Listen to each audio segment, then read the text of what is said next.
할렐루야, 할렐루야. 예, 우리 다시 한번 또 임마누엘 찬양대 귀한 찬양 감사합니다. 오늘 제 설교의 내용을 그대로 다 오늘 찬송해 주셔서 감사합니다. 날씨가 많이 무덥죠? 또 장마 기간이라 그런지 습도도 굉장히 높습니다. 여러분 무더위 속에서 또 건강 잘 또 관리해 가셨으면 좋겠습니다. 지난 시간 저희가 맥주 감사주의를 통해서 이 땅에서 천국의 문을 여는 방법이 있다고 그러지 않았습니까? 여러분 기억이 나세요? 이 땅에서 천국 문을 어떻게 열 수 있다고 그랬습니까? 뭘로 열 수 있다고 그랬어요? 네, 감사로. 여러분 한 주간 여러분의 삶이 천국이었는 줄 믿습니다. 감사로 여러분 천국의 예고편을 우리가 이 땅에서 맛볼 수 있다고 그랬어요. 자, 근데 하나님께서 이 땅에서 천국의 예고편을 맛보도록 우리 주신 공동체가 있어요. 그 공동체가 바로 교회입니다. 교회. 여러분 교회는 건물이 아니고 조직이 아닙니다. 이 정도는 우리 교회 다 아시죠? 교회는 에클레시아, 밖에서 밖으로부터 그 레시아 부름받다. 그러니까 세상에서 하나님의 부름을 받은 사람들의 모임. 그래서 하나님을 사랑하고 또 그 하나님께 예배하고 또 서로 짐지어주고 또 주를 증거하는 공동체, 바로 교회 에클레시아입니다.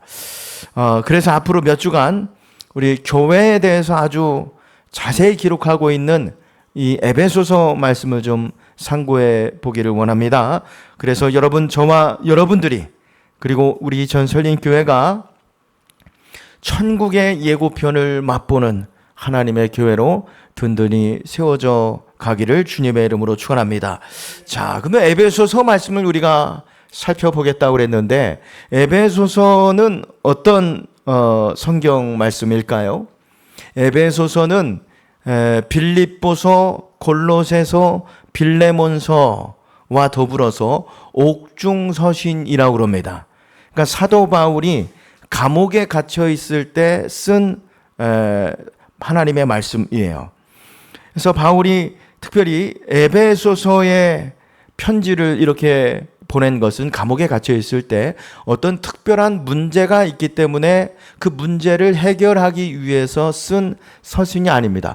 고린도전서 같은 경우에는 고린도 교회에 아주 심각한 문제가 있어서 그걸 해결하기 위해서 편지를 보낸 거 아니겠습니까?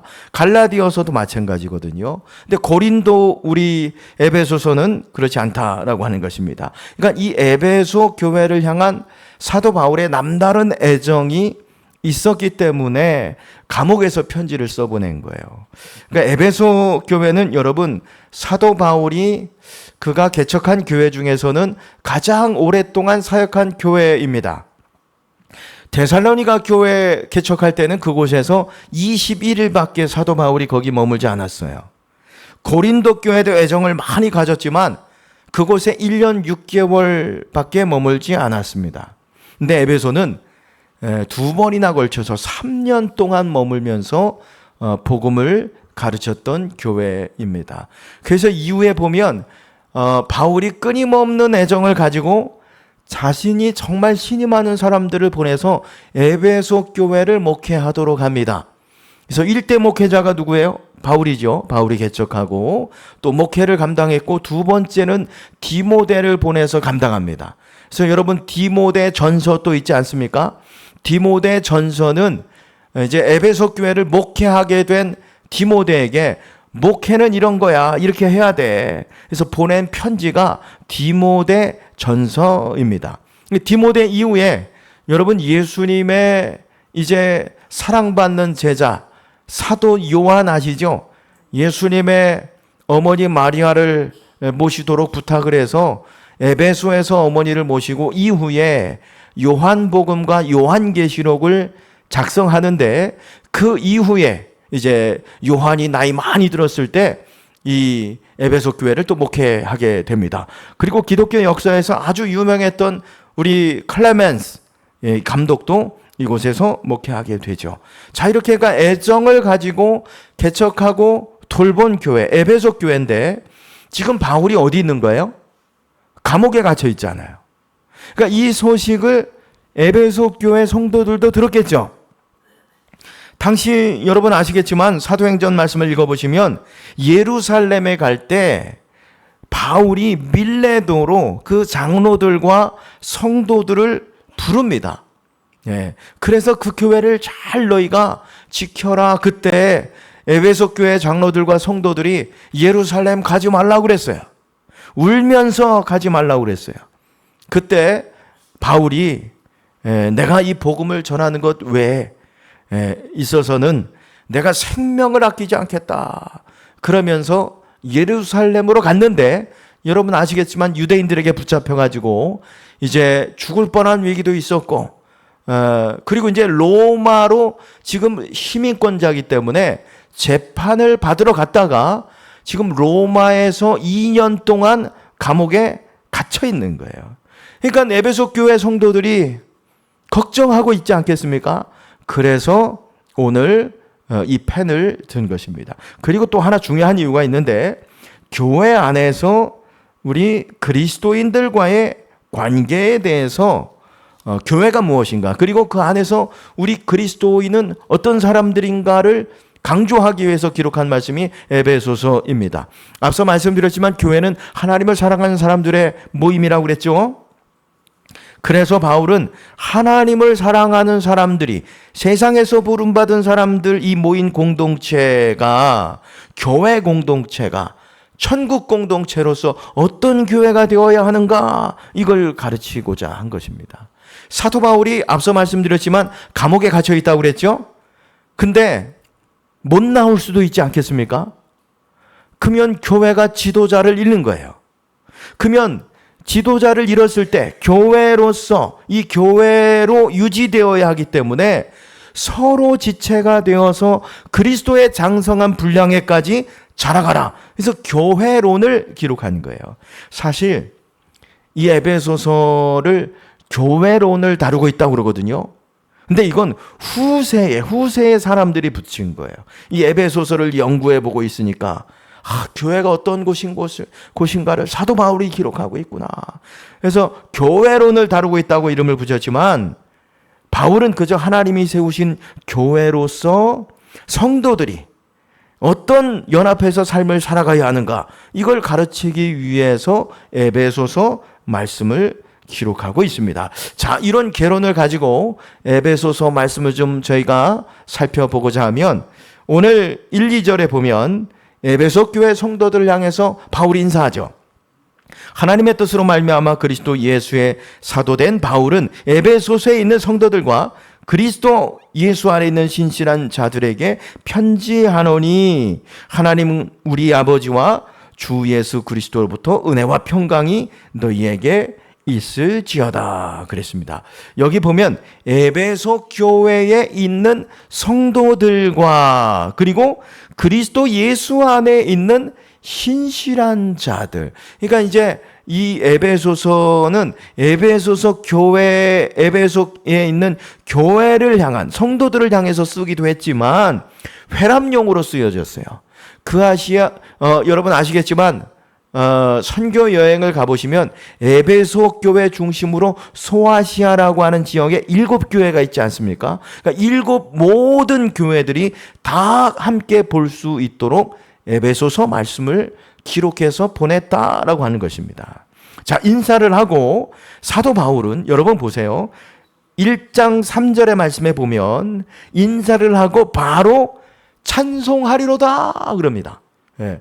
찬송하리로다 하나님 우리 주 예수 그리스도의 아버지께서 그리스도 안에서 하늘에 속한 모든 신령한 복을 우리에게 주셨다.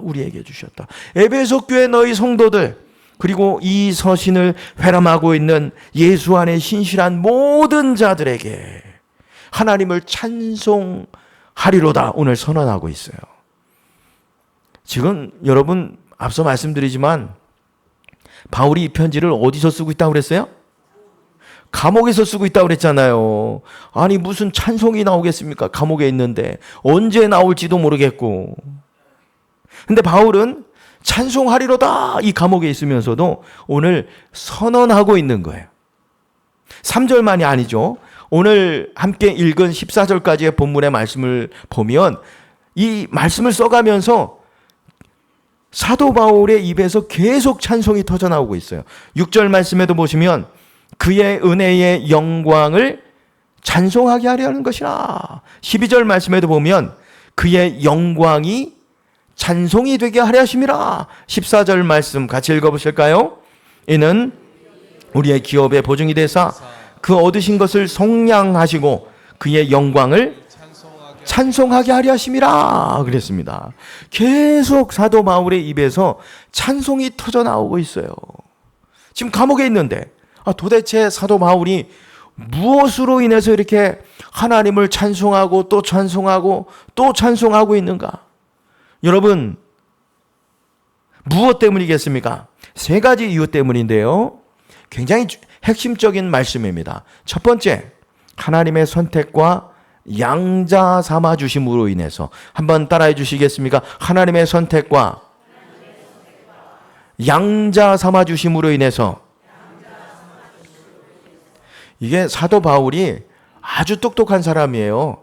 그래서 정말 논문처럼 아주 정교하게 이 에베소서 바울 서신을 다 들어보면 그렇습니다. 오늘 삼위일체 하나님을 틀어서 오늘 그 이유를, 찬송의 이유를 설명하고 있는데, 첫 번째, 삼위일체 하나님, 성부 하나님의 선택과 양자 삼으심을 이야기합니다. 보면 두 가지 단어를 통해서 사도 바울이 설명을 하는데, 처음 나오는 단어는 메인이에요.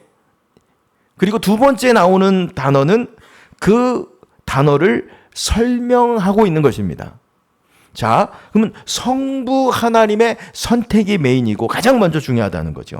그 다음에 양자 삼으셨다 이것으로 인해서. 먼저 선택입니다. 여러분, 오늘 설교가 약간 교리적인 설교이다 보니까 조금 어려울 수 있는데 그래도 여러분 잘 풀어서 말씀을 드릴 테니까 잘 따라오시기 바랍니다. 먼저 선택은 하나님이 창세 전에 저와 여러분을 선택하셨다는 거예요. 그래서 자녀 삼아 주셨다는 겁니다. 사실 이 선택이 이해하기 어려운 대목이에요. 4절의 말씀해 보시면 곧 창세전에 그리스도 안에서 우리를 택하사 우리로 사랑 안에서 그 앞에 거룩하고 흠이 없게 하시려고 그랬습니다. 그러니까 사도 바울이 왜 찬성하고 있냐면 하나님이 자기를 선택해 주셨기 때문이라는 거예요. 근데 이게 바울이 이해가 안 되는 거죠. 아니 어떻게 나를 선택하시지? 나를 어떻게 하시고? 여러분 보세요. 언제 선택했다고 그래요? 창세 전에. 예. 창세 전에 누구 안에서? 예수 그리스도 안에서. 여러분이 이게 정말 놀라운 사랑입니다. 우리가 태어나기도 전에, 우리가 만들어지기도 전에 예수님 안에서 우리가 선택되어졌다. 참나 놀라지도 않으시네요. 여러분 오늘 이 자리에 앉아서 예배 드리는 것이 창세전 하나님께서 여러분들을 선택하신 결과라니까요. 아무나 이 자리에 나와 있는 게 아니라니까요. 창세 전에. 여러분 하나님은 이 정도로 저와 여러분을 사랑하십니다. 그거 아세요? 하나님이 우리를 사랑하실 때 이 세상에 여러분 한 사람만 있는 것처럼 우리를 사랑하십니다. 제가 이런 말씀 드리냐면 목사님 하나님이 저를요? 저를 아세요? 아니 이렇게 사람들이 많은데 저를 한 사람이 있는 것처럼 저를 사랑한다고요? 근데 여러분 이게 진짜 사랑이에요. 그렇죠? 예를 들어볼까요? 여러분에게 자녀가 넷이 있다고 생각해 보시기 바랍니다. 첫째, 둘째, 셋째, 넷째가 있는데 그러면 첫째는 4분의 1만 사랑하고 둘째도 4분의 1만 사랑하고 막내까지 4분의 1만 사랑하시겠습니까? 그게 사랑이에요? 아니죠. 첫째는 첫째대로, 둘째는 둘째대로, 셋째는 셋째대로, 넷째는 넷째대로 어떻게 해요? 힘을 다해서 그냥 그 한 사람만, 한 자녀만 있는 것처럼 사랑하지 않습니까? 마찬가지인 거예요. 여러분, 이게 이해가 안 되고 감당이 안 되시겠지만 하나님께서 여러분을 사랑하실 때 창세 전부터 온 세상에 여러분 한 사람만 있는 것처럼 하나님이 사랑하셨다는 거예요. 아니, 온 우주에 여러분 혼자만 있어도 하나님께서는 여러분 그 한 사람을 위해서 예수님을 이 땅에 보내주셨을 것입니다. 여러분, 도대체 내가 누군데 하나님의 이런 사랑을 받습니까? 선택만이 아닙니다. 선택하고 양자 삼아주셨대요. 4, 5절 말씀에 보면 보세요. 곧 창세전에 그리스도 안에서 우리를 택하사 우리로 사랑 안에서 그 앞에 거룩하고 흠이 없게 하시려고 그 기쁘신 뜻대로 우리를 예정하사 예수 그리스도로 말미암아 자기의 아들들이 되게 하셨으니. 아들들이 되게 하셨다. 딸들이 되게 하셨다. 자녀 삼아주셨다. 왜 자녀 삼아주셨다고 그래요? 보세요. 왜 양자 삼아주셨는가? 우리를 거룩하고 흠이 없게 하려고 우리를 양자 삼아주셨대요. 여기 보면 여러분, 흠이 없다 그러지 않았습니까? 흠이 없다라고 하는 단어가 헬라어로 아모무스입니다. 아모무스. 이 아모무스라고 하는 단어가 신약 성경에 8번 사용되었는데, 이 단어는 여러분 구약에 희생제사 드릴 때 있지 않습니까? 구약에 희생제사 드릴 때 그 제물이 흠이 없다. 흠이 없다. 이 단어가 뭐냐면 아모무스입니다. 제물에 흠이 없다. 그러니까 그리스도 예수 안에서 아모무스, 저와 여러분을 거룩하고 흠이 없게 하시려고, 순전하게 하시려고 저와 여러분을 양자 삼아 주셨다는 거예요. 근데 여러분, 여기 오해하지 마세요. 흠이 없다고 하는 것은 우리가 도덕적으로 완벽하다 이게 아닙니다. 완전하다는 게 아니에요. 예수님의 피로써 덮어졌다. 가리워졌다.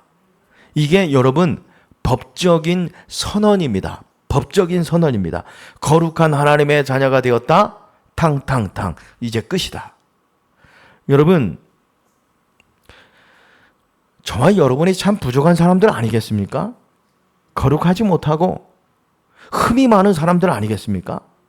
근데 예수 그리스도를 믿는 그 믿음으로 우리가 거룩하게 되었어요. 흠이 없게 되었어요. 서울에 가면 장애를 가진 이 아이를 입양한 우리 성도들의 모임이 있어요. 건강하고 아프지 않은 그 자녀를 입양할 수 있는데, 그러니까 아프고 좀 문제가 있는, 건강에 문제가 있는 그 자녀들을 입양한 모임이 있어요. 그 모임에서 왜 이왕이면 자녀를 입양할 때, 양자 삼을 때 건강하고 정말 똑똑하고 이런 자녀들을 입양하지, 왜 이렇게 아프고 좀 지체가 있는 우리 아이들을 입양했습니까? 그때 이런 이야기를 하는 거죠. 그분들의 고백이, 하나님도 우리가 죄인 되었을 때 우리를 자녀 삼아주지 않으셨습니까? 하나님께서도 우리가 성치 못할 때 우리를 자녀 삼아주지 않았습니까? 우리 가정의 이 작은 헌신이 하나님이 우리에게 베푸신 은혜에 비하면 아무것도 아닙니다. 그 은혜에 대한 작은 보답일 뿐입니다. 이렇게 고백하는 거죠. 여러분, 사도 바울도 마찬가지인 거예요. 성치 못했던 자기 자신을 하나님이 선택하신 것도 놀라운데 양자 삼아 주셨다는 거예요. 보세요. 사도 바울이 어떤 사람이었습니까? 예수 믿는 사람들을 잡고 핍박하고, 여러분, 스데반 집사님이 순교할 때도 그 앞에서 증인되었던 사람이고, 예루살렘을 떠나서도 다메섹까지 가서 거기서 예수 믿는 사람들 잡아서 오려고 하지 않았습니까? 근데 그런 자신을 거룩하고 흠이 없게 하시려고 어떻게 해요? 선택하시고 양자 삼았다. 양자 삼았다. 이걸 하나님의 선택과 양자 삼으심, 이 놀라운 하나님의 은혜와 사랑, 이걸 감당이 안 되는 거예요. 사도 바울이 그 성령 충만해가지고 찬송하라, 찬송하라, 찬송하라 오늘 선언하고 있는 거죠. 여기 흠이 없다라고 하는 이 단어가 아모무스라고 그러지 않았습니까? 여러분이 아모무스라고 하는 단어가 어디서 왔냐면 모무스라고 하는 단어에서 왔어요. 모무스, 여러분 이게 어떤 뜻이냐면 에베소에 신들이 참 많아요. 거기에 모무스라고 하는 신이 있거든요. 모무스라고 하는 신은 정죄의 신입니다. 비난의 신입니다. 어떻게 해서든지 사람의 흠을 찾아내가지고 정죄하고 비난하고 책망하는 신이 모무스 신인 거예요. 근데 이제 이 모무스 신이 여러분 보세요. 아무리 찾아내도 내게서 흠을 찾아낼 수 없게 된 거죠. 무엇으로 인해서요? 예수님의 보혈로 우리의 점과 흠이 덮여져서. 그래서 여러분 우리의 죄가 어떻다고 성경은 기록하고 있습니까? 오늘 우리 시편 104편 12절의 말씀에 보면 동이 서에서 먼 것 같이 우리의 죄과를 우리에게서 멀리 옮기셨으며 그랬습니다. 이게 상징적인 표현인데 여러분 동이 서에서 먼 것 같이 우리의 죄과를 옮기셨다. 그래서 어떻게 됐냐면 로마서 8장 1절의 말씀에 보시면 함께 읽어보실까요? 그러므로 이제 그리스도 예수 안에 있는 자에게는 결코 정죄함이 없나니 정죄받지 않게 되었다는 거죠. 바울이 이 하나님의 놀라운 선택과 양자 삼아주심, 우리를 거룩하게 하시려고 이 양자 삼아주심, 이것이 너무나도 놀라워서 찬송하고 찬송하고 찬송하고 있는 것이죠. 자, 두 번째, 성부 하나님은 선택과 양자 삼아주셨어요. 그러면 삼위일체 하나님, 성자 예수님은 무슨 일을 하셨다고 오늘 사도 바울이 기록하고 있습니까? 성자 예수님도 두 가지 일을 하셨습니다.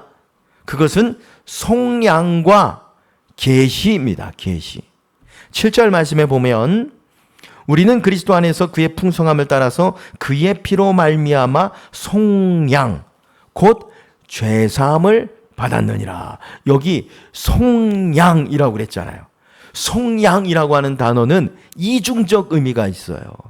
여러분 제가 설교를 많이 했지만 속량이라고 하는 거, 여러분 신앙생활 하시면서도 찬송 부르면서도 많이 부르셨지만 속량이라고 하는 뜻에 대해서 아시죠? 속량, 값없이 내가 값을 치르고 다시 샀다. 이게 속량입니다. 속량. 근데 속량에는 이중적 의미가 있다고 그랬죠? 내가 값을 주고 다시 샀다. 또 하나의 의미가 있는데 다시 사서 자유를 준다. 그러니까 즉 보세요. 값을 주고 다시 사서 자유를 준다. 이게 속량의 뜻입니다. 속량. 이 속량이라는 말은요, 우리 기독교가 쓰고 있지만 사실 기독교적 용어가 아닙니다. 로마 시대 때 일반적으로 사용되었던 단어가 바로 이 단어 속량인데, 에베소 우리 교회가 있던 시대적 배경이 로마 시대거든요. 그때는 노예를 사고 팔았단 말입니다. 사고 팔았어요. 그래서 좋은 노예를 고르기 위해서 주인들이 건강 상태를 확인을 한 거지요. 너 해봐라. 그러면서 치아는 건강한지, 근육은 잘인지, 키가 큰지, 눈동자도 한번 이렇게 열어보고. 그때는 그랬어요. 그래서 건강한 노예이면 노예일수록 그 값이 올라갔다는 거예요. 자, 이게 이제 그 시대는 노예를 사고 팔았는데, 그 당시에 깨어있는 어떤 귀족들은 값을 치르고 그 노예를 사서 어떻게 해요? 자유를 줬어요. 자유를 줬어요. 가서 행복하게 살아라. 이제 너는 자유다. 그걸 속량이라고 그럽니다. 그때 이 단어를 쓴 거예요. 그러니까 값을 주고 자유를 사서 값을 주고 자유를 주는 것. 여러분 이게 속량입니다. 근데 예수님께서 우리를 죄에서 속량했다고 그러잖아요. 우리가 죄의 종노릇하고 살고 있었어요. 근데 주님이 이 세상에 오셔서 그 피값으로 우리를 사신 거죠. 왜 하필 피값인가? 왜 피로 우리를 사셨을까요? 죄의 값이 뭐예요? 여러분, 죄의 삭이 뭐예요? 사망이잖아요. 피 흘림 없이는 죄 사함이 없다고 그랬어요. 그러니까 우리가 종노릇하는 데서 우리를 값으로 사려면 죽음뿐인 거죠. 피를 흘릴 수밖에 없는 거예요. 그래서 예수님 이 땅에 인간의 몸으로 오셔서 자기 몸으로 인간의 모든 죄를 다 지고 담당하시고 피를 흘려서 그 피값으로 저와 여러분을 사신 거예요. 그리고 너희가 죄사함을 받았다 선언하고 있는 거죠. 이제부터 너희가 자유다. 죄에서 자유다. 가서 부디 이제는 하나님 안에서 너희가 행복하게 살아가래요. 자, 여러분, 이것이 예수님께서 우리에게 베풀어 주신 놀라운 은혜입니다. 죄사함의 은혜, 속량의 은혜입니다. 근데 속량 이후에 또 다른 일로 우리를 부르셔요. 우리의 모든 죄를 사하시고 8절에서 9절의 말씀해 보시면 이는 그가 모든 지혜와 총명을 우리에게 넘기사 그 뜻의 비밀을 우리에게 알리신 것이요 그의 기뻐하심을 따라 그리스도 예수 안에서 때가 찬 경륜을 위하여 예정하신 것이니. 보세요. 그 뜻의 비밀을, 이게 비밀, 계시죠. 계시, 비밀을 우리에게 알려주셨다. 여러분, 비밀은 누구에게 알려주세요? 여러분, 비밀 있죠? 비밀 없는 사람은 있을 텐데, 없으실 텐데, 비밀은 누구한테 주로 얘기해요? 그쵸. 그냥 친구도 아니에요. 가장 가까운 친구. 네. 저의 비밀을 누가 가장 잘 알고 있을까요? 그렇지. 네. 저의 아내 비밀도 제가 가장 잘 알고 있죠. 가장 친하니까. 항상 붙어 있으니까. 비밀은 가장 가까운 사람에게 얘기하는 거예요. 근데 예수님이 비밀을 알려주신대요. 저와 여러분에게. 이게 계신데. 여러분 보세요. 비밀을 알도록 우리를 부르셨다는 건 이제 가장 가까운 사이로 뭘로 불렀다는 거예요? 저와 여러분을? 친구로 불렀다는 거예요. 예수님이 저와 여러분을 친구로 부르셨어요. 요한복음 15장 15절의 말씀해 보시면 함께 읽어보실까요? 이제부터 너희를 종이라 하지 아니하리니 종은 주인이 하는 것을 알지 못함이라. 내가 너희를 친구라 하였노니 내가 내 아버지께 들은 것을 다 너희에게 알게 하였음이라 그랬습니다. 우리가 종이 아니라는 거예요. 예수님이 저와 여러분을 친구 삼아 주셨습니다. 친구기 때문에 비밀을 공유하는 거죠. 하늘의 비밀을 나누는 거예요. 여러분, 그 비밀을 다음 주에 나누려고 그래요. 누구 모시고? 유기성 목사님 모시고. 유기성 목사님 모시고 여러분 말씀을 들을 때에 정말 내가 내 인생에 얻지 못했던 해답들, 그렇죠?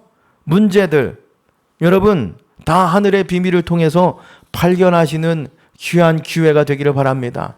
기회라고 하는 건 뭐예요? 잡으라고 있는 거예요. 기회는.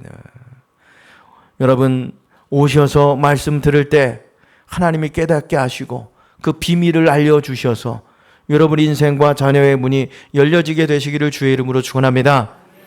자, 두 번째, 예수 그리스도의 속량 그리고 계시로 인해서 사도 바울이 찬송하는 거예요. 마지막 세 번째죠. 성령의 인치심과 보증 때문에 그렇습니다.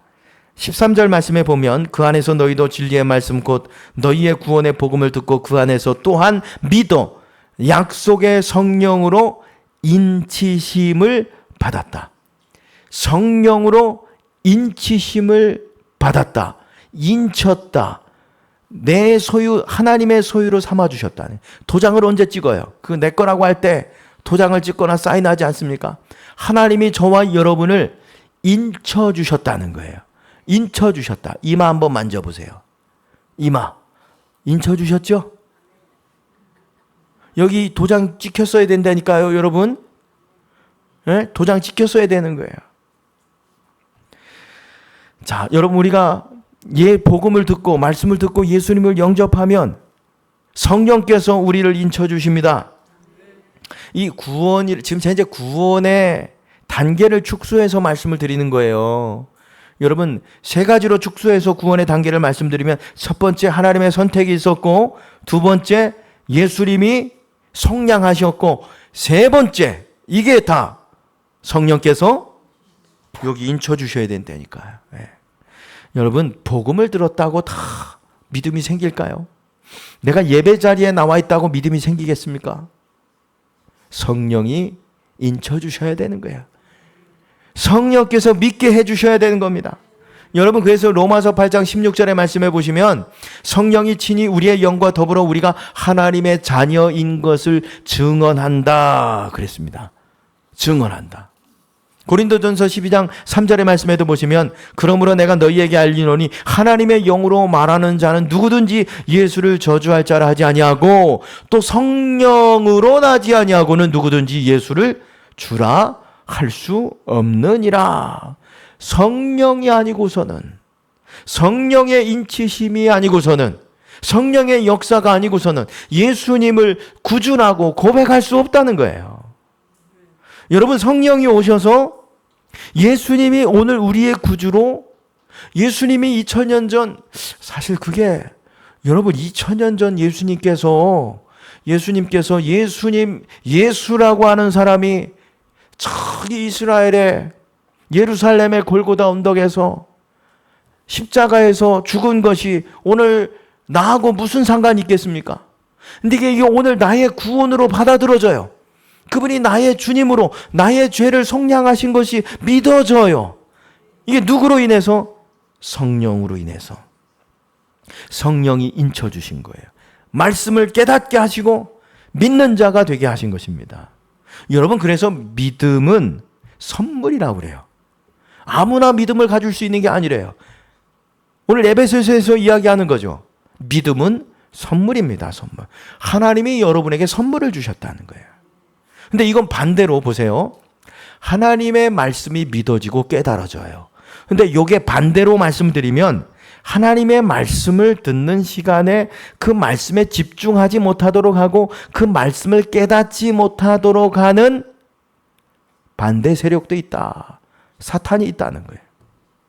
여러분, 성령께서는 예배를 마음을 다해서 드리게 하고 하나님의 말씀을 들을 때 그 말씀을 깨닫게 하고 그래서 우리로 하여금 이 땅에 영적인 풍성함을 누릴 수 있도록 하는 영이 성령인데, 사단은 여러분 분주하게 만들고 내가 그거를 결제를 해야 되나, 그걸 내가 했어야 되는데 졸게 만들고 예배에 집중하지 못하게 만들고, 그래서 오늘 우리가 받아 누릴 이 은혜, 이걸 빼앗아가 버리게 만든다는 거예요. 요즘에 사탄이 가장 많이 이용하는 방법이 있는데 알려드릴까요 말까요? 알려드릴까요 말까요? 핸드폰이래, 핸드폰.